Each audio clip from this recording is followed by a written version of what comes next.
괜찮아. 괜찮아요. 괜찮아. Aku hanya memikirkan satu peraturan penting. Kenapa kau lakukan hari ini kalau kau bisa melakukannya besok? Hahaha.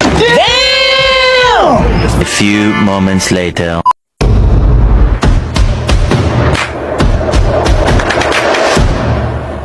Assalamualaikum warahmatullahi wabarakatuh.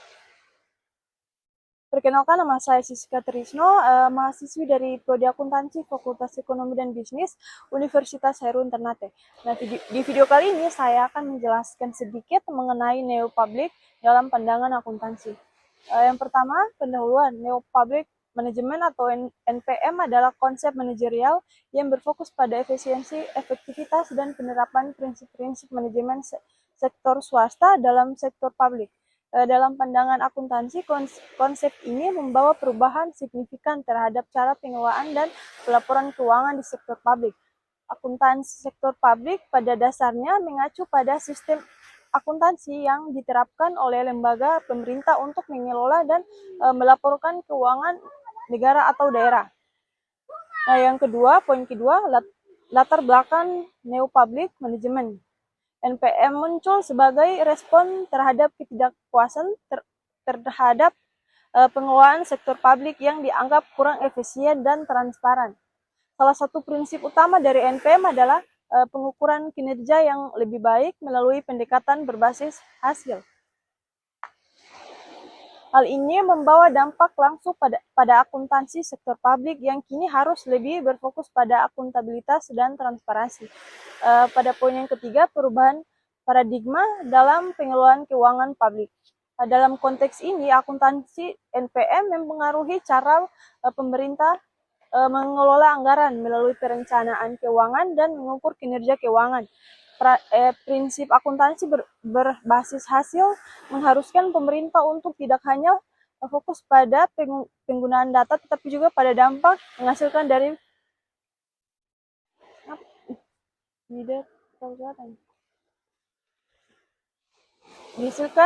penggunaan dana tersebut. Poin yang keempat, efisiensi dan transparansi dalam akuntansi sektor publik. Salah satu tujuan dalam NPM adalah meningkatkan efisiensi dan transparansi dalam pengelolaan keuangan publik. Akuntansi sektor publik harus dapat menyajikan informasi keuangan yang tidak hanya akurat tetapi juga mudah dipahami oleh masyarakat dan pemangku kepentingan lainnya. Poin yang kelima, penerapan akuntansi berbasis aktual. Salah satu aspek penting dalam implementasi NPM adalah penerapan sistem akuntansi berbasis aktual di sektor publik. Berbeda dengan sistem khas yang hanya mencatat transaksi saat uang diterima atau dibayarkan. Akuntansi transaksi terjadi terlepas dari kapan cash diterima atau dibayarkan. Sistem ini memberikan gambaran yang lebih jelas mengenai kondisi keuangan pemerintah. Untuk poin yang keenam, pengukuran kinerja dalam akuntansi sektor publik. NPM menekankan pentingnya pengukuran kinerja yang lebih objektif dan berbasis hasil. Dalam akuntansi sektor publik, ini berarti bahwa laporan keuangan tidak hanya digunakan untuk melaporkan posisi keuangan, tetapi juga untuk menunjukkan seberapa efektivitas dan efisien penggunaan data publik. Indikator kinerja yang jelas dan terukur menjadi elemen kunci dalam sistem akuntansi ini. Untuk poin yang ketujuh, akuntabilitas dan pengelolaan keuangan publik. Akuntabilitas adalah salah satu prinsip utama dalam akuntansi sektor publik. Di bawah pengaruh NPM, pemerintah harus dapat memberikan pertanggungjawaban yang jelas dan transparan atas penggunaan dana publik. Ini mencakup laporan yang detail dan dapat diakses oleh publik, serta audit yang dilakukan oleh lembaga yang independen. Untuk poin yang ke-8, pelaporan keuangan dan sistem informasi akuntansi. Dalam konteks NPM, pelaporan keuangan sektor publik harus mengadopsi sistem informasi akuntansi yang canggih dan terintegrasi.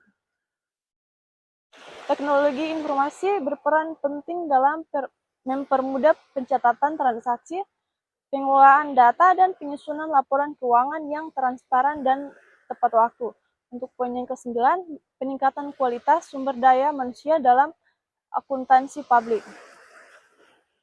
Penerapan NPM juga membawa dampak pada peningkatan kualitas sumber daya manusia atau SDM di sektor publik, khususnya dalam bidang akuntansi. Pemerintah perlu memastikan bahwa pegawai yang mengelola keuangan publik memiliki kompetensi yang memadai dalam pengelolaan akuntansi dan laporan keuangan.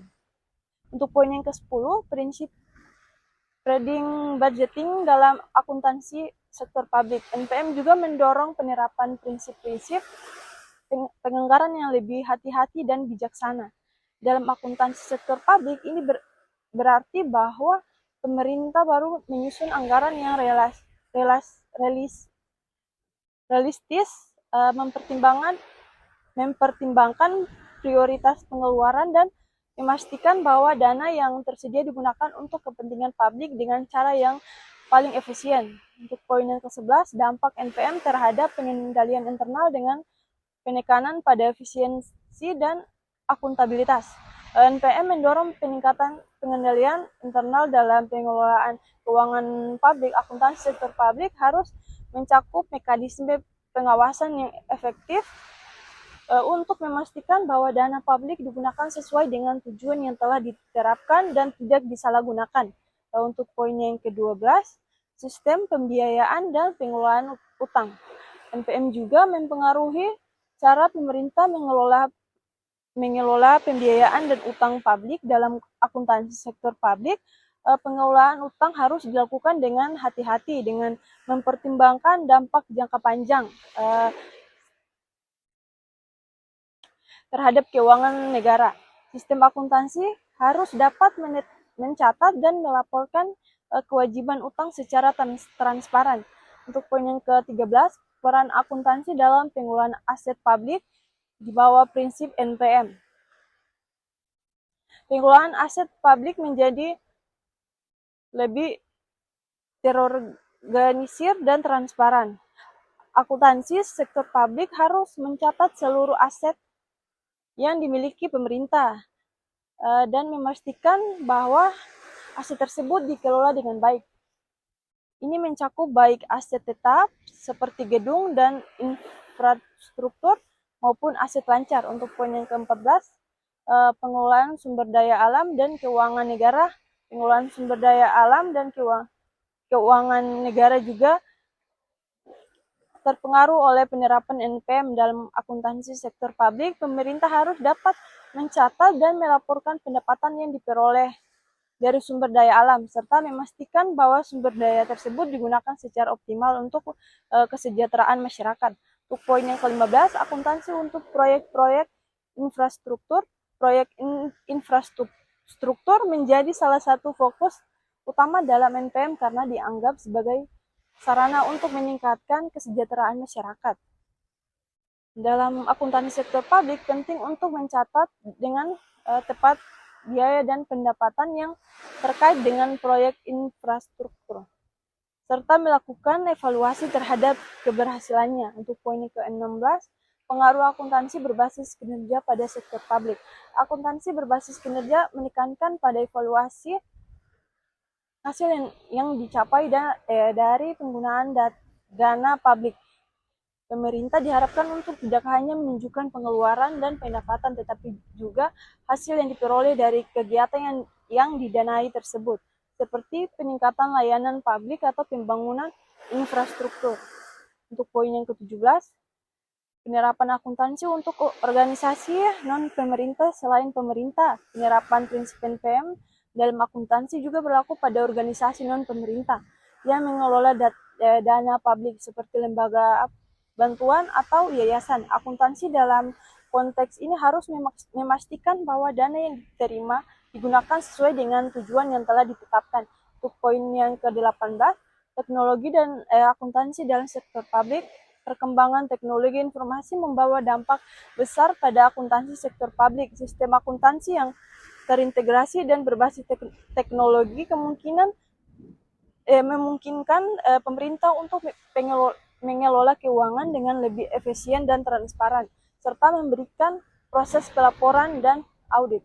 Untuk poin yang ke-19, akuntansi untuk mengelola risiko. Penerapan prinsip NPM juga mendorong perhatian yang lebih besar terhadap pengelolaan risiko dalam akuntansi sektor publik. Ini mencakup risiko fiskal, risiko keuangan, dan risiko operasional yang dapat mempengaruhi keberlanjutan pengelolaan keuangan negara.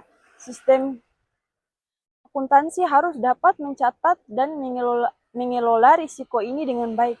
Untuk poin yang ke-20, standar akuntansi pemerintah, NPM mendorong penerapan standar akuntansi yang lebih ketat di sektor publik. Standar ini dirancang untuk meningkatkan transparansi dan akuntabilitas serta memastikan bahwa laporan keuangan yang dihasilkan sesuai dengan prinsip-prinsip akuntansi yang berlaku secara internasional. Untuk poin yang ke-21, pengawasan eksternal dan internal dalam akuntansi publik. Untuk memastikan bahwa prinsip-prinsip NPM diterapkan dengan benar, pengawas eksternal dan internal sangat penting. Laporan keuangan sektor publik harus diperiksa oleh auditor eksternal yang independen untuk memastikan bahwa dana publik digunakan dengan efisien dan sesuai dengan peraturan yang berlaku. Untuk poin yang ke-22, akuntansi dalam manajemen keuangan daerah. Penerapan NPM juga merambah ke pengelolaan keuangan daerah pemerintah. Daerah harus dapat mengelola keuangan dengan cara yang efisien dan transparan, serta memastikan bahwa penggunaan dana daerah dapat mendukung pembangunan dan kesejahteraan masyarakat. Untuk poin selanjutnya, akuntansi berbasis proyek. Dalam konteks NPM, pengelolaan keuangan berbasis proyek menjadi semakin penting. Pemerintah diharapkan untuk melaporkan hasil dari setiap proyek yang dibiayai dengan dana publik, serta melakukan evaluasi kinerja proyek secara berkala untuk memastikan bahwa proyek tersebut memberikan manfaat yang maksimal. Untuk poin yang ke-24, evaluasi dan perbaikan sistem akuntansi sektor publik. NPM mendorong pemerintah untuk terus mengevaluasi dan memperbaiki sistem akuntansi sektor publik agar lebih efisien dan akuntabel. Ini meliputi perbaikan dalam prosedur pelaporan, pengelolaan anggaran, serta pelatihan sumber daya manusia. Untuk poin yang ke-25, akuntansi dan peningkatan partisipasi publik. NPM menekankan pentingnya partisipasi publik dalam pengelolaan keuangan negara. Akuntansi sektor publik harus memungkinkan masyarakat untuk mengakses informasi keuangan dengan mudah, sehingga mereka dapat ikut serta dalam pengawasan dan pengambilan keputusan. Untuk poin yang ke-26, tantangan implementasi neo-public manajemen dalam akuntansi publik. Meskipun NPM menawarkan berbagai manfaat, implementasinya dalam akuntansi sektor publik menghadapi berbagai tantangan. Beberapa di antaranya termasuk eksistensi terhadap perubahan, keterbatasan sumber daya, serta kebutuhan untuk melatih sumber daya manusia dalam prinsip-prinsip akuntansi baru. Nah, untuk poin yang ke-27, akuntansi dan kebijakan fiskal. NPM berpengaruh pada kebijakan fiskal pemerintah, terutama dalam pengelolaan defisit, anggaran, dan utang publik. Akuntansi sektor publik harus dapat mendukung pengambilan keputusan fiskal yang tepat dan memastikan bahwa kebijakan fiskal yang diterapkan dapat menjaga stabilitas keuangan negara. Untuk poin yang ke-28, keterkaitan akuntansi dan perencanaan strategi dalam NPM. Akuntansi sektor publik juga terkait erat dengan perencanaan strategis. Pemerintah harus menyusun rencana jangka panjang yang jelas mengenai penggunaan dana publik dan memastikan bahwa akuntansi dapat mencerminkan pencapaian tujuan strategis tersebut. Untuk poin yang ke-29, peran auditor dalam NPM. Auditor memainkan peran penting dalam memastikan akuntabilitas dan transparansi pengelolaan keuangan publik, di mana NPM auditor tidak hanya bertugas untuk memeriksa kepatuhan terhadap peraturan, tetapi juga menilai efisiensi dan efektivitas penggunaan dana publik. Untuk poin yang terakhir 30, kesimpulan, penerapan neo public management dalam akuntansi sektor publik membawa perubahan yang signifikan dalam pengelolaan keuangan negara melalui pendekatan berbasis hasil,